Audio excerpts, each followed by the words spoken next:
on any of that. But there's a couple announcements. The two young ladies, they're gonna come around and they're gonna give you each a little gift bag. They made these, okay, so that's really cool. There's a lot of fun things in there, but they want you to know that there is some special prizes attached to some of them. I'm not quite sure which ones they are. You know? Is there something inside? Yeah, there'll be something inside. Well, we'll explain. Okay, Jamie's gonna explain that, thank goodness. I just work here, man. If you don't know, the bathrooms are down the kind of floor on the left. The cafe will be open during this, but they're not gonna make anything that we call noisy drinks. So you can have tea or coffee, water, that sort of thing. No lattes or such. And the other thing, when we do the book signing afterwards, we ask that you buy the books ahead of time before you get them signed, if you haven't already seen them. So I think that is all the announcements. I'm just gonna do this over here, just so I can get nervous. So I have to tell you, when I read Jamie's first book, I don't think I had met you yet. I don't think you were a baker. And it was like, okay, I have got to meet this author. Because, you know, and then you get this thing in your head, she's gonna be like Stephen King all over. That's wrong. Turns out that's not at all what she's like, and that is wonderful. So it's, you know, it's always fun to be able to say that an author is a friend too. And we have done a lot of things together. So the nice thing is to let you know, she's actually going to be back in May for what's called Fiction Readers Summit.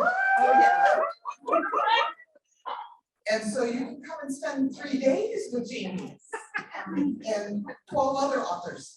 So if you want some information, let me know. Otherwise, you go to fictionreadersummit.com and get information there. There will be a thing on that Friday night, May 13th, here at the store.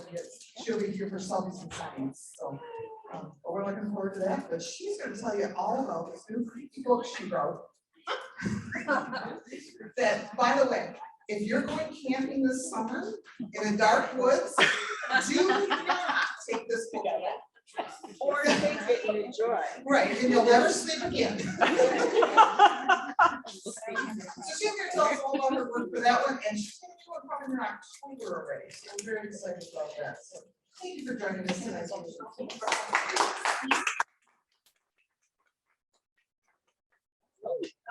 fun. Oh, wow, nice. This is my gloss, okay. Anybody else's try it? Oh, Did you get it? It's really good. I'm not sure what's in it. I've been told there's some black licorice, which I don't like, but this is amazing. So I'm on my face. It's definitely good. All right. Would you guys mind if we open with a quick word of first? Is that your? No. Okay. Lord, thank you for tonight. Thank you for the opportunity to be here to talk fiction, which you are the master storyteller. So I thank you for all that you've done in giving us imagination and creativity and stories. And I'm not sure what the plan is for when we get to heaven, because there's technically no murder up there, so we're gonna have to rework that. But anyway, thank you for allowing us to gather here tonight. In Jesus' name, amen. So I pray in humor, so I think he usually tracks with me, but I'm not sure everybody else does. Yes, so I'm Jaime Jo Wright, and I hail from the western state of Wisconsin, so about 6 hours away. I live in the Wisconsin Dells area. The girl back there in this sweatshirt, the camel. Oh, everyone's looking at you, Chloe. Turn on the wave. Turn on the wave. That's my baby girl. That's my daughter, Chloe. So it's fun to be able to do our first event together, mother and daughter. So I'm very happy to have her here. And she's got her friend Sylvia helping out, and Izzy, and it's just been fun to get here in Michigan. So The Souls of Lost Lake, according to Vicki in the front row, is terrifying. All of my books are terrifying. And according to Sue in the back row, it can be a lot scarier. So, you know, you kind of have a broad spectrum of tolerance for fear and intrigue and mystery. And The Souls of Lost Lake was birthed around a campfire when my husband started telling campfire stories from his childhood. And he had a campfire story that has about, I don't know, 16, 17 different variations of the story. As campfires go, you know, you always switch it up to match where you're camping, or, you know, make it just creepy enough so when everybody goes back to their tents, they're scared, and you just run around the tents and start slapping on the sides, make all the girls scream, it's so much fun.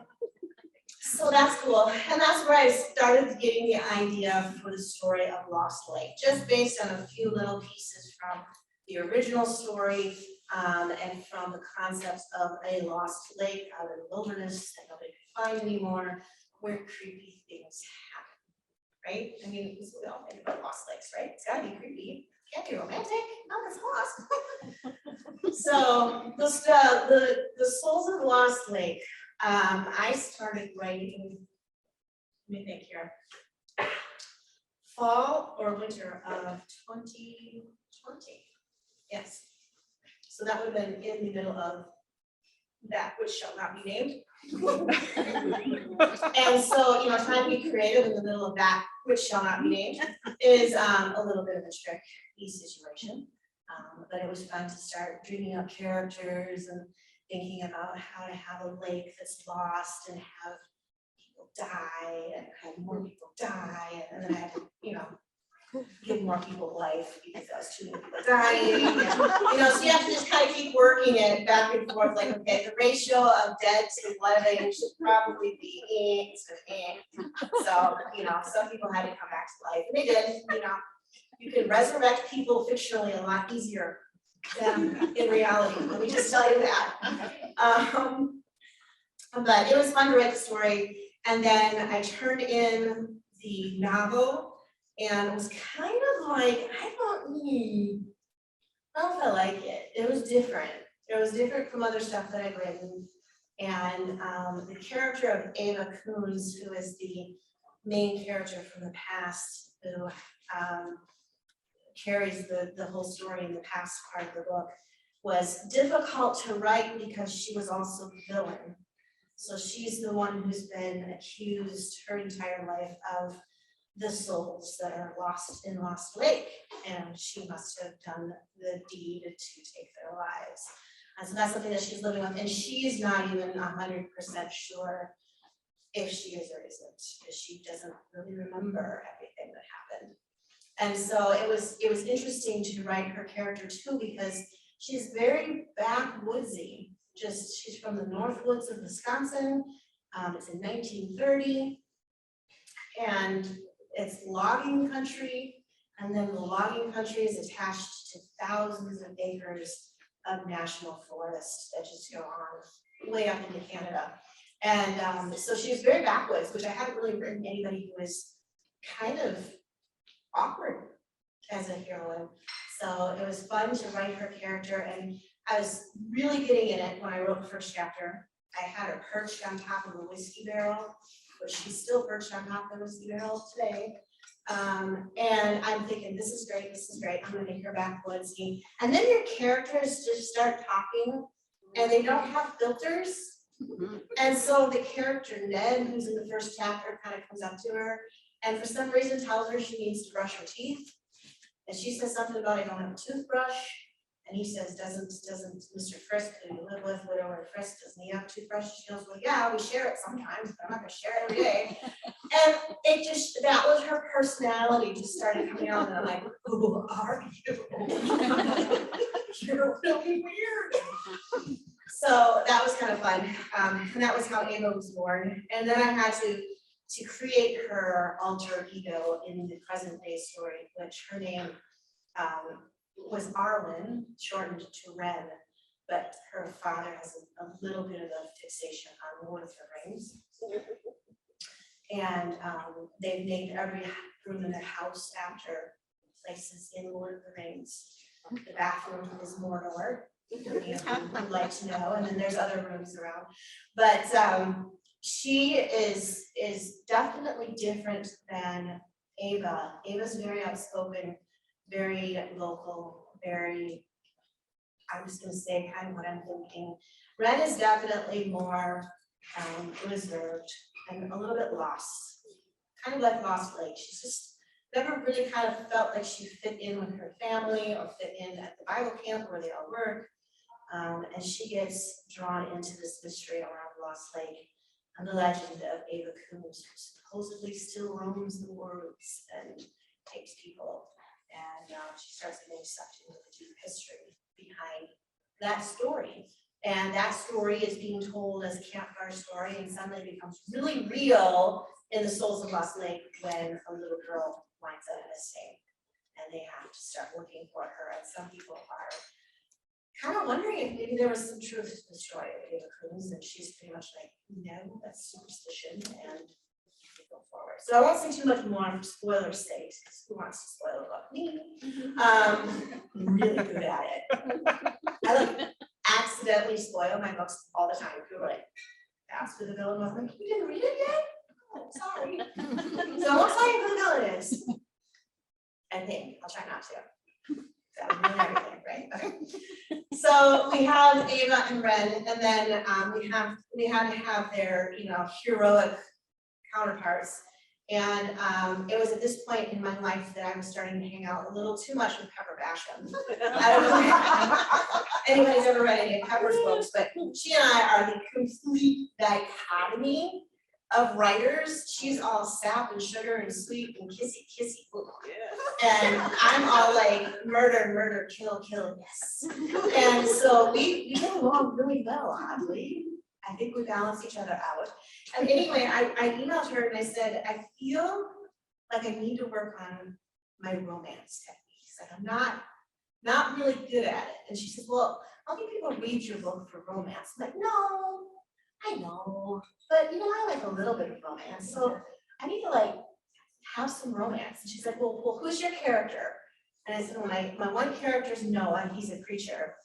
And she's like, ooh, preachers without shirts are really good. I'm like, oh, that you just took it to a whole new level. But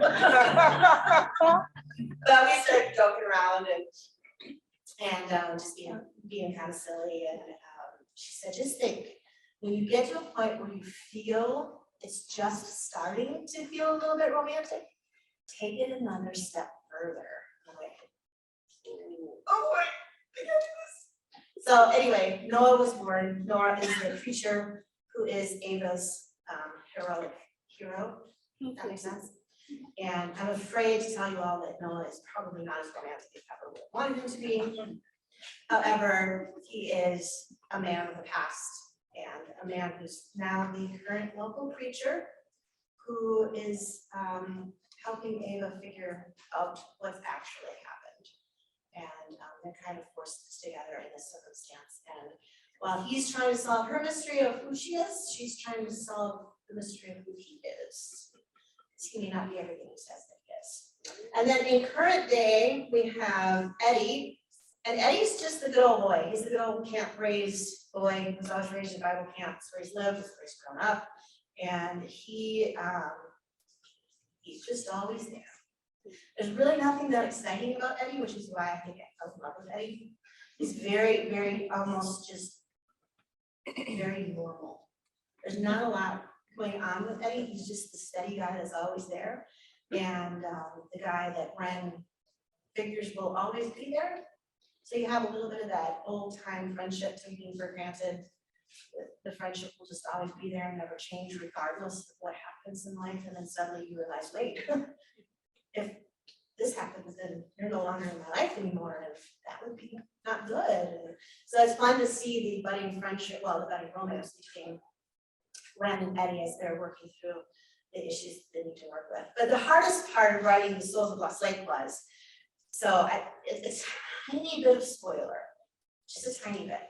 There is a character who shall remain nameless, who is a mother who has cancer in the book, okay? And so I wrote that in, I was trying to think, I needed something in the story that would be something that was tugging and pulling at heartstrings in the present day that people could relate to, that would help drive home that message of home. Because when I write my books, I usually like to pick a theme, and that's how I build my novels. And I want every character to have some sort of journey that points to the same concept, whether it's the concept of hope or whether it's the concept of identity. And with the Souls of Lost Lake, the main theme was the concept of home. And we all want that home. You know, I want to go home tonight. I want to be in my environment, my safe zone, where I can be safe and I can relax. And I kept asking myself the question, what is it like when you don't know where your home is? And you don't have a place to call home. Maybe there's a house, but it's not home. Maybe you don't have a house. Maybe your home is with people you don't feel like you fit with. And so all that concept of what is home, and I wanted to bring in a character who exemplified the concept of the ultimate home, which is eternity with the Lord. And so I thought, really only one way to do that, we've got to have somebody here who's getting ready to move home. And then set the book in, and we came up here last year for spring break, had fun, and came home, and the world fell apart. My mom had some stomach issues, so I had this picture of me with her in the emergency room, and we were joking around, and I kept making jokes, and I hit the heart monitor. I was like, well, you're definitely alive, Mom. Hasn't stopped yet. And we were joking around, and she and I have both a morbid sense of humor, so we crack jokes that we probably shouldn't in hospitals because we just think it's funny to be super morbid. Like, Mom, when we bill you down to the morgue, do you want to be wearing that sweater? Because it's gross. I don't like it. You know, those are the types of things that she and I joke around about.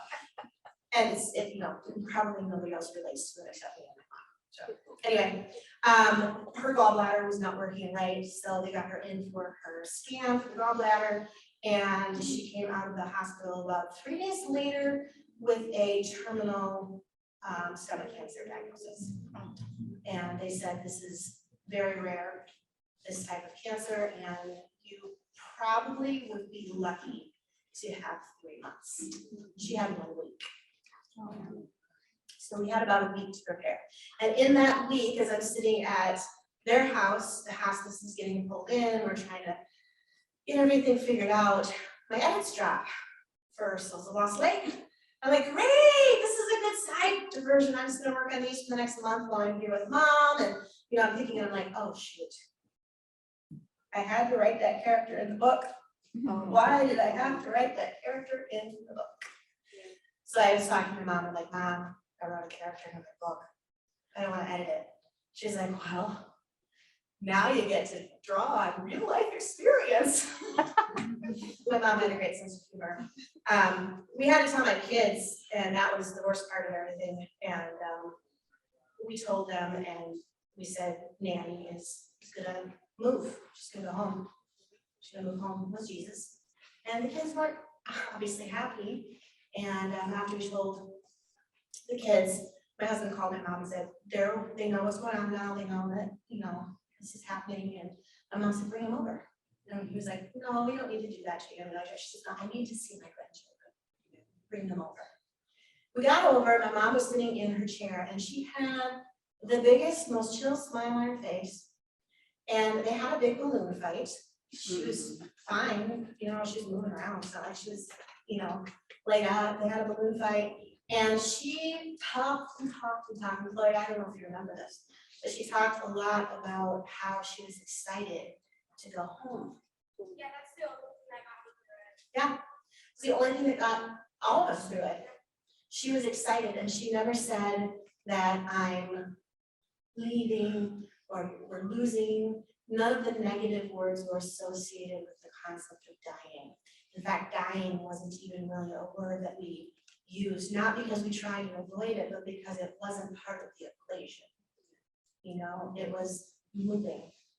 She said, I'm gonna go. My little boy, Cole, has a harder time understanding some of the stuff he's now, at the time was 8.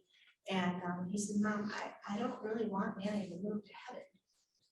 And I said, well, I don't either, but let's think about this.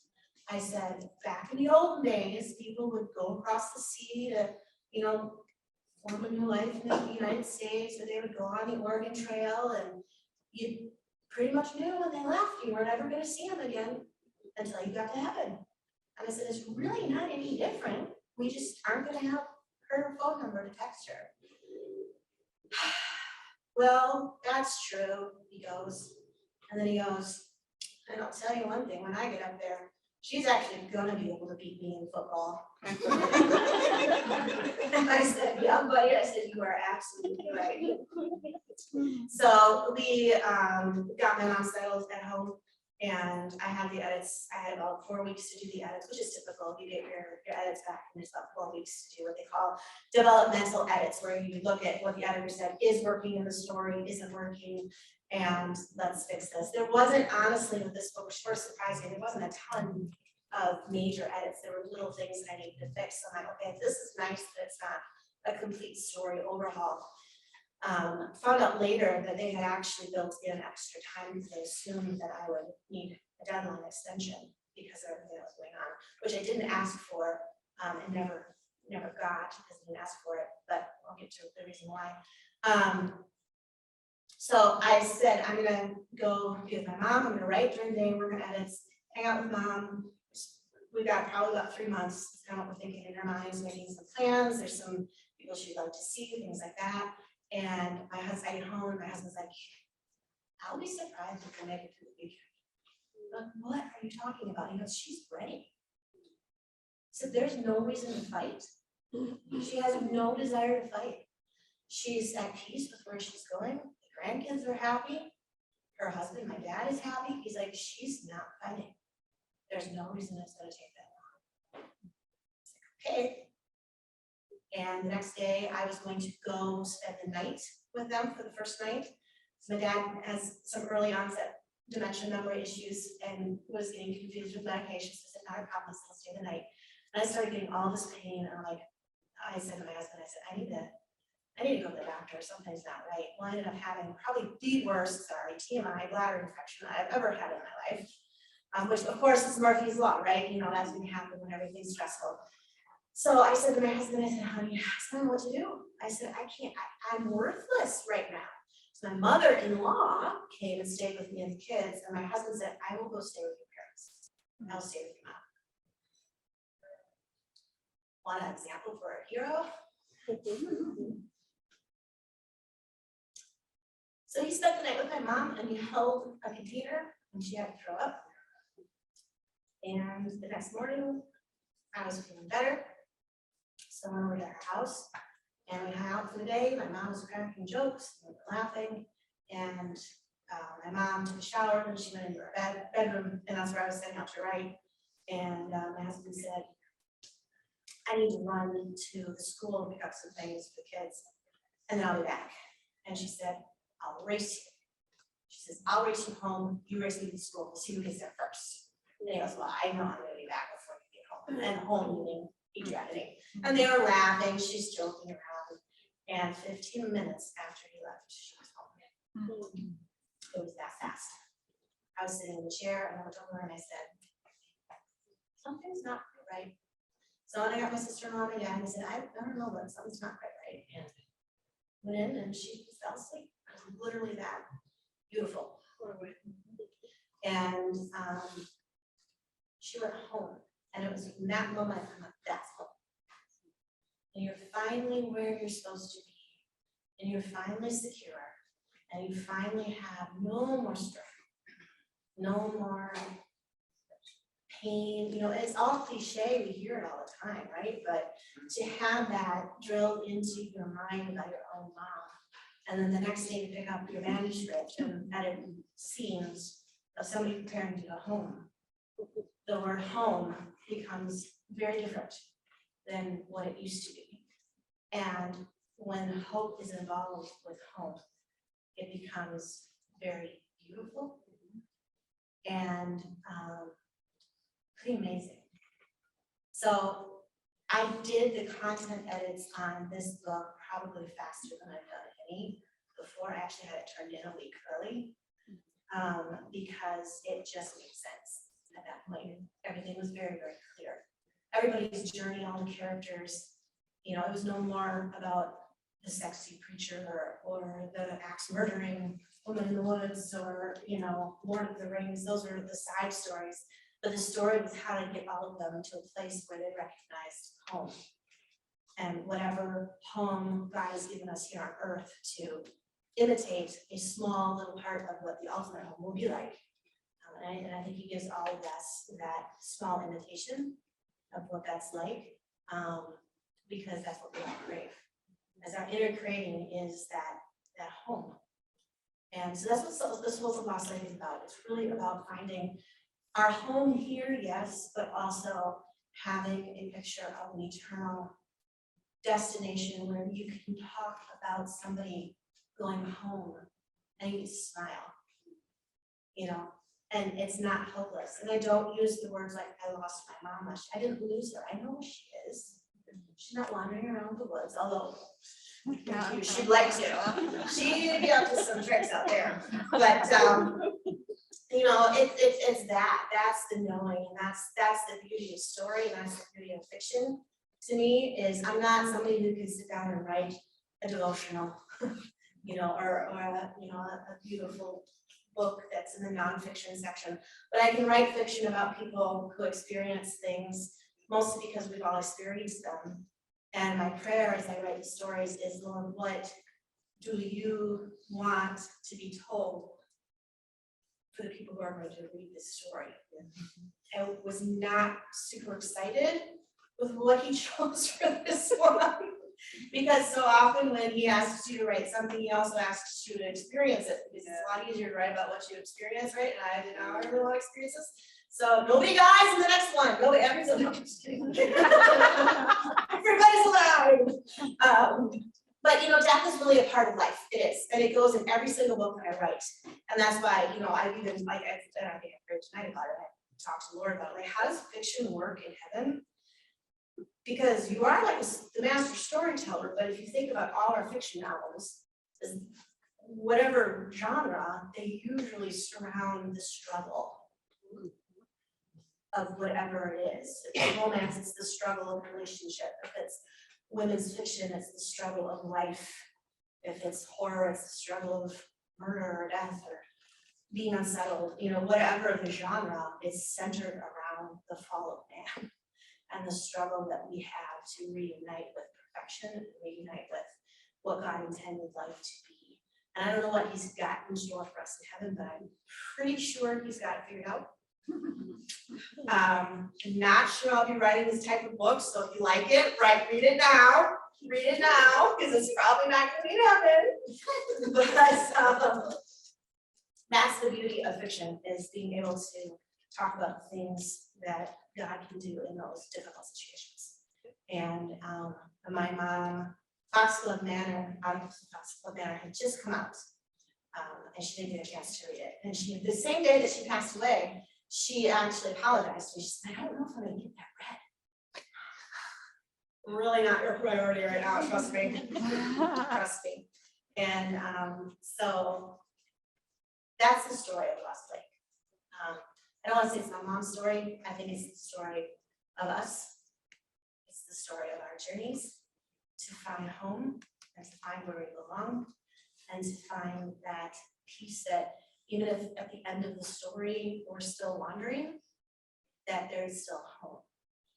And we don't have to be restless of heart and spirit, even if our bodies are restless or failing, or circumstances around us are taking us places we don't like, or accusations from people that we don't appreciate, or betrayals, or whatever your story is, circumstances that fail us, unknowns, things like that.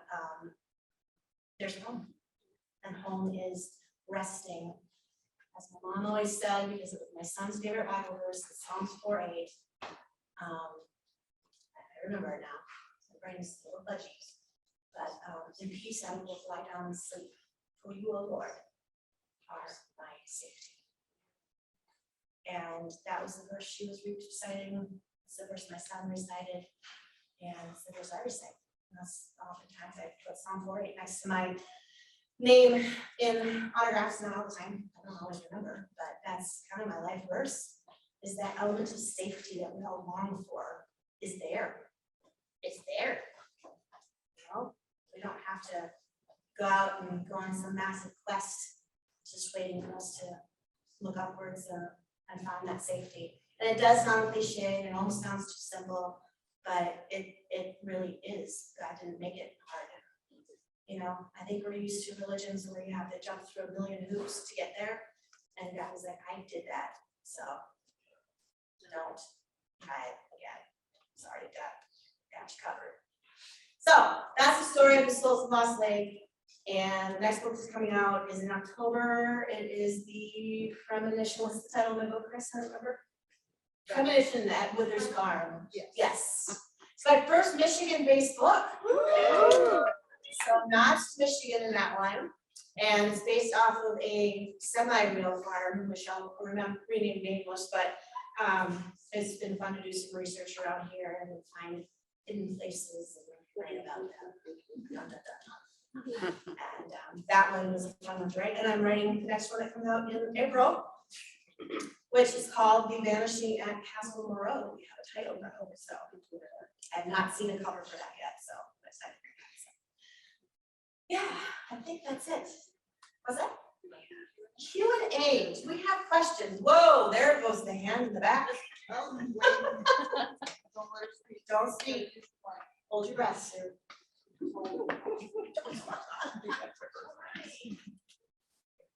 Hello, Hello. what does your dad think of your new Souls of Lost Lake? My dad knew I was gonna purposely forget that. So I'm actually staying with Sue this week, so that's why she's being silly, because I got a text from my dad last night. He's back in Wisconsin and bored half out of his mind because we are not around. And do you have the text? I'll just read it. Oh, see, this is why I have you in my life. You keep me organized. Oh, you're right there. All right, this is the text that my dad sent me last night about the Souls of Lost Lake. He's reading my first copy. Let me see here, in the midst of a million things. So I'm in bed to pick up where I left off, page 243.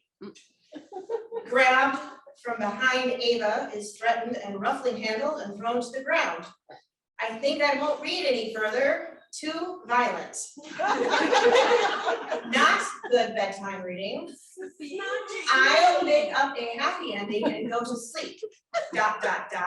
For now.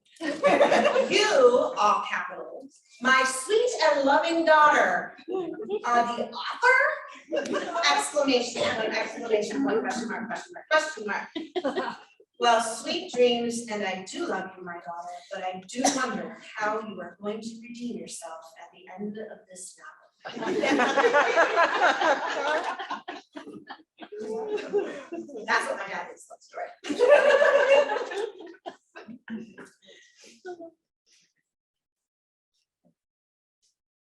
Jamie, what was the determining factor in you choosing to become an author? Oh, it's a determining factor. That's a good question. And there's a lot of pieces that have to fall together to become an author, and there's obviously a whole writer's journey. But I think the determining factor for me, and when you're married to somebody like my husband who's black and white and very pragmatic, he would ask me, how long are you going to keep trying to become a published author? Why is it so important to be published when you can write stories? Why do you have to be published? I can never give him an answer. Because I didn't want to be published because I want to be famous. I didn't want to be published because I wanted to hit the New York Times bestseller list, which I haven't done. Trying desperately. So I could never really give him a good answer. And the only thing I could tell him was, because I can't get it out of my head or my heart. It's just in my soul. And for somebody black and white, that's not a very good answer. But he took it. He said, okay, I don't get it, but that's fine. And I think the determining factor is the Lord just keep pushing me on, and he kept opening doors. If he closed them, that's fine. I would have done that too. It's not something I was going to fight to the death for, just because I felt like it was my right to be a storyteller and author. And that's why I think with every contract and every book that I get, I'm like, oh, so you do want me to continue? Because I kind of figure every book's gonna be the career ending novel that's, everybody's like, oh, forget this, nope, we're done, including my publisher. So I'm always surprised when my publisher kind of resigns me, and I'm grateful for it. So I'm in it for as long as the Lord opens the doors. You know, and then someday when he closes the chapter and says move on, I will move on, whether that's in 2 years or 18. So yeah, I would just say I think it's something the Lord just put on my heart and wouldn't let me give up, because I couldn't give a really good logical answer, but God's not always logical.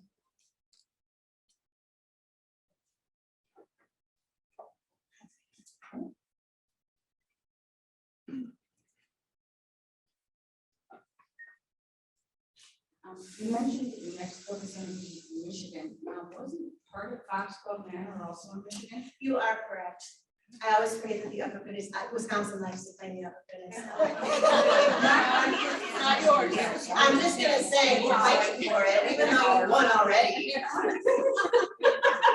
But yes, you are correct, that's the Upper Peninsula. Okay, that's right. Yep. Do you think that you would switch to other than split time for any of your writings? You know, my editor and I talked about that, and right now, we're just saying, we literally always come back to is working. So would I ever switch to something that wasn't split time? Perhaps, you know, if that's where readers tended to want it to go, or if that's kind of what we thought would be the next direction. But right now, I just recently re-signed a 3-book contract, so there'll be 3 more books coming out. The Vanishing at Castle Morrell, which starts next spring, is the first of those 3. Excuse me. So those will all be split time as well, because that just seems to be what I can do.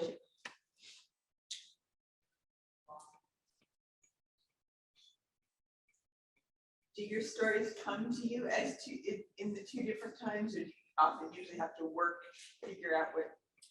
Usually they do. They do usually come. Excuse me, together. I might get inspired by something in one time or another, but then usually really quickly there's the complementary story starts forming in my mind. And I think a lot of it goes back to when my mom and my grandma, when I was younger, like my daughter's age, they would drag me through antique stores, literally drag me. And then, not anymore, this is boring.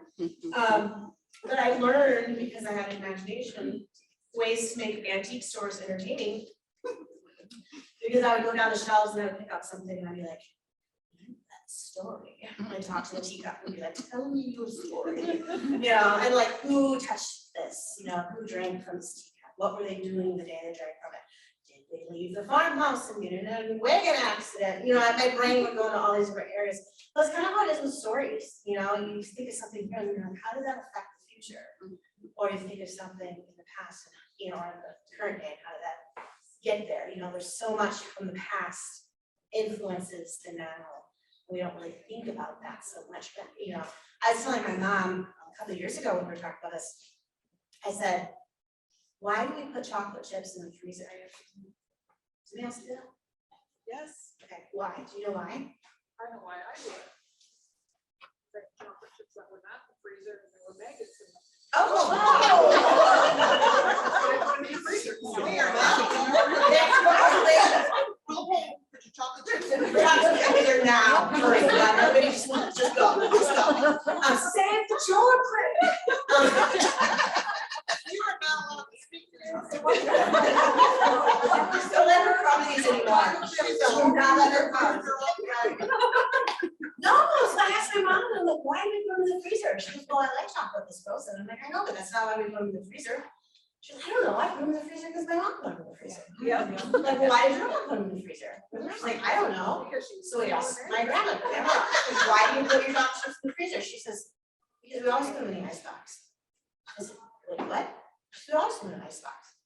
Why did you put them in the icebox? She said, because the house would get really hot and they would melt. There's no air conditioning, there's nothing to keep them cool, so they had to go in the icebox, so you didn't have melted chocolate chips. And I'm like, so we don't need to put them in the icebox anymore? No. And now according to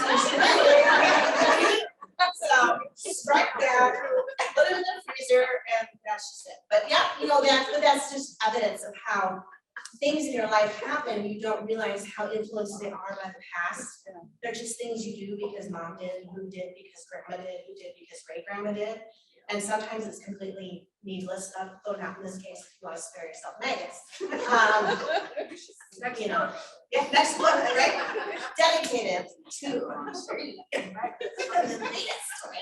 The haunting of the maggots. And the chocolate chips. Susie's like, I am not, no, I'm done. You're all around it. Oh. So anybody else have a question, we can move on.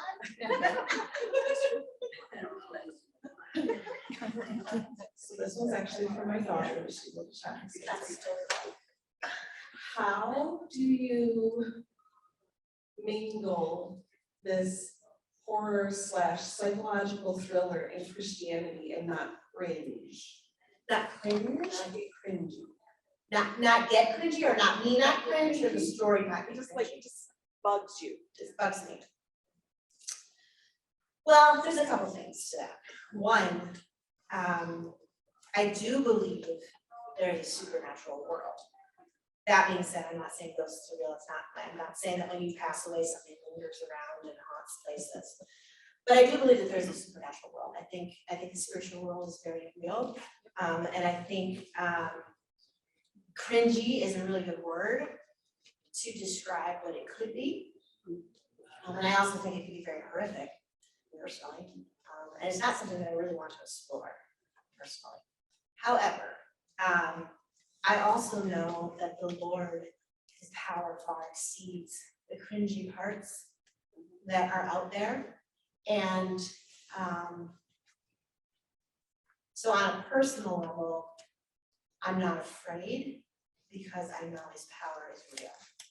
That being said, as you're writing about elements that are ghostly, haunting, creepy, and then in my books, they're usually, well, they're typically always resolved. It's kind of more Scooby-Doo-ish, like the ghost and Scooby-Doo and the mask comes off and you say, oh, that really wasn't a ghost. So I try to resolve most of it, but there's also a weird part of, I don't know, maybe it's just me, so I'm gonna be throwing myself in the bus here a little, but there's a part of humanity I think is intrigued by the unknown. You know, and you get intrigued by the concepts of, you know, was that somebody that just, you know, I mean, there is, because it's all over, you know, investigation, discovery, ghost hunters, Right. you know, those types of things. They're sometimes they're fun to watch. But I always think when I'm writing the books that I want the victory to always be in the hands of the Lord. Okay. So, because we are going to experience things like that, we are going to experience things like different parts of spirituality that we question, and the different parts of spirituality that people dabble in is very real, and it's getting more real because it's getting more murky, and people are starting to mesh Christianity with different things that don't necessarily align with the Lord. But because it's there, part of me feels like it needs to be written about and dealt with honestly.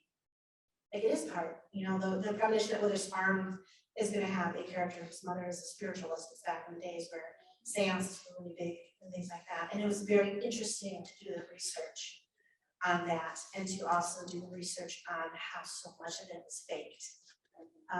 But how so much of it was never answered. And I think the reality is there's a lot of fake, but there is some real.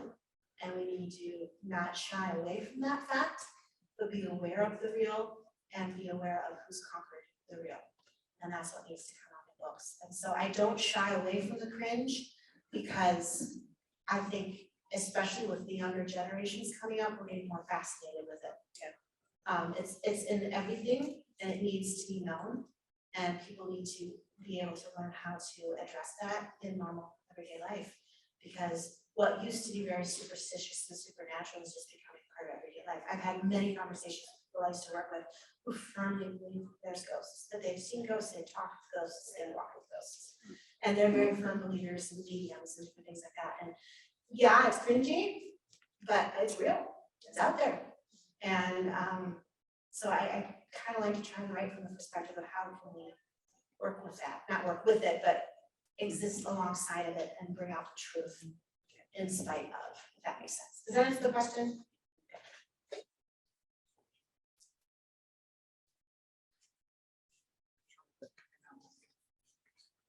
Kind of related to that, one of the things I love about the books is that your characters are a lot of other Christian books, and they're very, for lack of a better word, gritty. They're very real. In each book, a lot of times you hit a certain topic, like, well, Foxglove Manor was like he had Downs or some autism, yeah, and other issues and stuff like that. And I was just wondering, does that just kind of come to you with that? Because I do like that, because they make me feel real. Yeah. It comes to me because those are the people in my life, if that makes sense. I have a very soft spot for those individuals with autism. My husband and I were in the industry for many, many years. And there was a young guy, he's in his late 20s now, but his name was Dakota, and he came to us in 6th grade. His mom wanted him to be a part of youth group, but he was very, he had autism, but he also had a sensory disorder that basically meant even though he wasn't blind, his senses were heightened to the point of somebody who was blind. So noises were louder, feelings were louder, touch was louder. And so it was very, that was not mine. Ha, for once, it's not mine. Those were very difficult situations for Dakota to be a part of. And so I kind of became inadvertently his leader. Like I was the person that sat next to him and kind of helped calm him down if he got agitated or whatever. And he ended up successfully being 100% a part of our youth group from 6th grade all the way through senior year of high school. And he really got adopted. There was a group of boys that just really came around him and adopted him. And we would talk about, in the one year we were reading through the book of Revelation, which, you know, with a group of high school boys, it's like just the coolest book ever. And Dakota was terrified. He could hardly get through a lesson. And so we would wait until he would get nervous, and then I would go out with him just in the hallway and we'd talk about what made him nervous. And it was usually just kind of coming back to that, here's the cringy part of Revelation, but here's the God part of Revelation. And being able to bring him back to that. And there's times now I'll even get a text from Dakota. He's self-sufficient enough now when he's on his own. And he'll text me sometimes, kind of having a bad day. Great, got you covered, got you covered. So we all have real people like that in our lives. And I think they need to be shown more. Because Dakota's value in this world is huge. He's not a small character in my life. He never will be. My cousin had Down syndrome. I have a really good friend at home whose son has autism as well. And so it's just, these are people that they deserve to be represented in fiction. And I want them to be. And I also want the people that maybe aren't struggling with disabilities or special needs, but have pasts to be represented. I mean, we weren't all raised in Christian homes where we read the Bible before bed and went to bed. Some of us went to bed and pulled the covers over our head and hoped that everything would stay normal. One night for our life, please, God, just one night. Or we weren't saved until we were in our 30s or whatever. And those stories need to be written because I think sometimes as believers, we can, without realizing it, be so focused on glorifying the Lord that we inadvertently kind of put a guilt trip on people who have struggled. Like the struggling is not okay. It's cool if you came out victorious, that we can celebrate. The struggle is not the celebrating part. And for me, the struggle is the part where we need each other the most. And that's where the body of Christ needs to come around each other the most. I've struggled with depression. I've struggled with anxiety and panic attacks. I mean, I had somebody tell me the reason I lost 3 babies was because my faith wasn't large enough. And those aren't fun experiences. That's not the coming alongside that we need, but those stories need to be told. Women need to pick up a book and read about a character who's lost children from miscarriage. Women need to pick up a book and read a character who's suffering with depression and wants to kill herself. how do they get through that? And what's the story and what does God bring in through those things? The struggle, the journey, that's life. It's just life. It's never gonna be easy. There's never gonna be a walk in the park. There might be moments, but most of those moments are rare. And the rest of it is walking through the dark times. And I think that's why I gravitate to the darker fiction, because as much as we hate to admit it, we all relate to the darkness. And we all need to find that glimmer of hope. So I need to go to the cringy, I love that word, I'm gonna use it forever. I need to go to the cringy to really see the light. Because it's in the darkness, the pitch black, that when the light shines out, it's like bam, it's in your face. Like I was telling Sue the other night, sorry, this is funny, it's really funny, but it's farm girl humor, okay? I was staying in their camper and everything's dark. I didn't take my cell phone, I blinded my way to the bathroom, okay? And I'm in the bathroom and I flush the toilet, I'm like, something doesn't sound right. And I thought, I'm just gonna turn the light on. And I flipped the light on, make sure the toilet flushed, and I flipped it off. And the minute I flipped it off, all I could see was this bright white toilet seat. Pitch black, but because your eyes burn on that image. But that's what I kept thinking, this is a horrible, horrible illustration. This is a toilet. But I'm like, that's what burned its image on mine, because that's how fast light comes in and shuts the darkness. And the first thing you see is what sticks in your mind. The first thing you see is what scars your eyes, and that's all you can see, because that's all that's burned in your eyes. And so I feel like that's how God's light is in the dark stories, is that burn of bam, somebody just turned on the light. And that's all I can see. And I want that to be scarred into my eyes, so that when I go through those dark times, I know that every story with God has a happy ending. Every single one. Might suck the entire journey, but that happy ending is gonna come, as evidenced by my mom going home. She shed one tear that she's there. Not one. And to me, that's the ultimate hope. And so that's why I want scarred into my vision, and that's why sometimes we need to walk through the dark.